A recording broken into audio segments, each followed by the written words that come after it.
ዓመቱን ሙሉ የዝግጅት ጊዜ የሚጠይቀው የጊፋታ በዓል ሊደርስ 2 ወራት ያህል ጊዜ ሲቀረው የአካባቢው ወጣቶች ጉሊያ የማቆም ተግባር ይከውናሉ።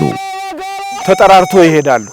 ተጠራርቶ ይሄዱና ጉሊያውን ደግሞ እንጨቶችን የጎተቱ እየመጡ ያው እገሌ የት ነው የሄደው ኦናኮ ያዋቢዴ አይማሎ ያዋቢዴ ጎባንጉላ ጎቼስ ጉሊያው በእና ላባይ ሶንት ጋሪያናገ ጉጎያ አንኮይ ዳፌስ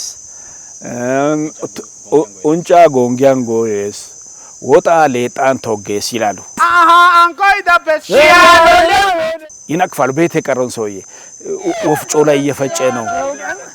ቤት ውስጥ ምንድነው ማነው ቆጮ እየቆረጠ ነው። ዋናውን ዓላማ ትቶ ብሎ ይነቅፋሉ። ይሄን ነቀፌታ የሰማ ወጣት ደግሞ እየሮጠ ይሄዳል፣ ይቀላቀላቸዋል። ከየቤቱ እየወጣ ሀጋንዳይስ እዚህ ነኝ ያለ ይቀላቀላቸዋል። ስለዚህ አንድም ልጅ ወደ ኋላ ሳይቀር ግድ ነው ጉሊያ መጎተት ለዛች አካባቢ ላሉ ወጣቶች። ምክንያቱም ጉሊያ ደግሞ በየሰፈሩ ነው የሚቆመው።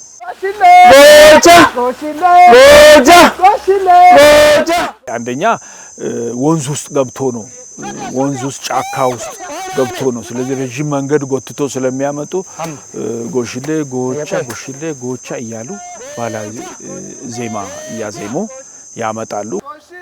ጎቻ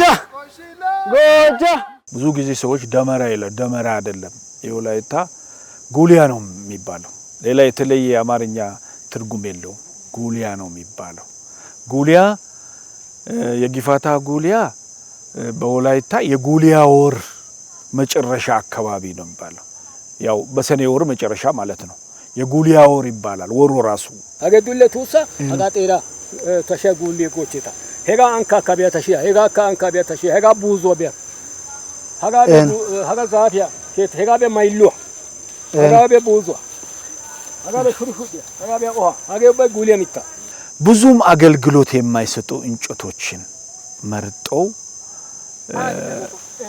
ቆርጠው ጉሊያውን እየጎተቱ አምጥቶ በአንድ ትልቅ አባወራ ቤት በአካባቢው ተሰሚነት ባለ ሽማግሌ አባወራ ቤት ደጃፍ ላይ ጉሊያውን ወጣቶች ያቆማሉ። ጉሊያውን ሲያቆሙ ደግሞ ንጉሌ ጎባና ብሎ ጉንጉሌ ጎባና እያሉ ያዜማሉ ወይም ይዘፍናሉ ማለት ነው።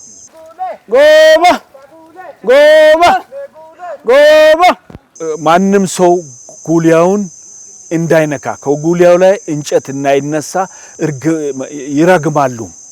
ጉሊያ የነካ ሰው አይኑ ይታወር፣ የኛን ጉሊያ ያየ ሰው አይኑ ይታወር ይላሉ። በጣም ጥብቅ ነው። ማንም አይነካም። አንድም ሰው ያን እስኪቃጠል ድረስ እንጨቱን እንዲነካ አይፈቀድም ማለት ነው።